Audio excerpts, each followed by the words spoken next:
اليوم يوم انتصار واحتفال لكل المصريين الوطنيين القوميين، وهو يوم حزن وتعاسة وإعلان فشل كل الحاقدين والمتآمرين والأعداء. حاولوا بكل الطرق منع مصر من الوصول لتلك اللحظة التي تعكس استقرارها ومستقبلها، وفشلوا. اليوم يوم إعلان انتصار الرئيس عبد الفتاح السيسي لمصر والمصريين على المؤامرة.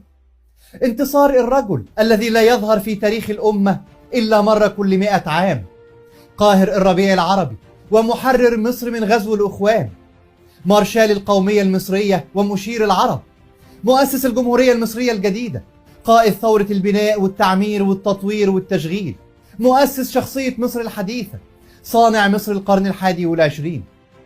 أهم مصري في القرن 21. 10 سنين من صرف المليارات في حرب إعلامية ممنهجة لم ولن تحدث مع أي دولة في التاريخ، وفشلوا.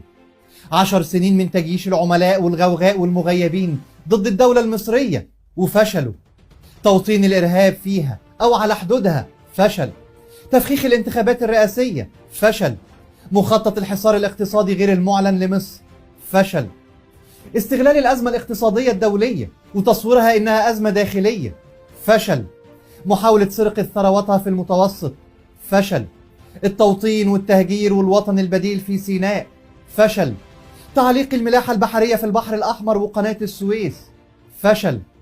غلق مضيق باب المندب، فشل. شن حرب دعاية ومعنويات ضد المصريين وأكاذيب بأن الدولة المصرية تشارك في مجاعة غزة، فشل. مخطط الفوضى الداخلية بالتزامن مع الأزمة، فشل. جر مصر لحرب في ليبيا أو السودان أو إثيوبيا، فشل. ابتزاز مصر، فشل. تطويق مصر، فشل. تشويه الجيش المصري، فشل. وللأسف بتلاقي المغيبين والعملاء بيسفهوا من الحقائق دي ويقولوا لك مشكلتنا إننا فاكرين إننا محور الكون والعالم كله بيتآمر علينا. لا حضرتك، دي حقيقة، بس انت اللي مش مذاكر جغرافيا ولا حتى تاريخ ولا حتى حاضر. احنا فعلا محور الكون للأسباب الآتية. أولا، لأننا بنقع جغرافيا في قلب العالم. ثانيا، لأن هذه المنطقة حباها الله بتركز الثروة فيها كما لم يحدث في أي منطقة أخرى. ثالثا، لأن هذه المنطقة تضم أهم الممرات البحرية التجارية والعسكرية في العالم.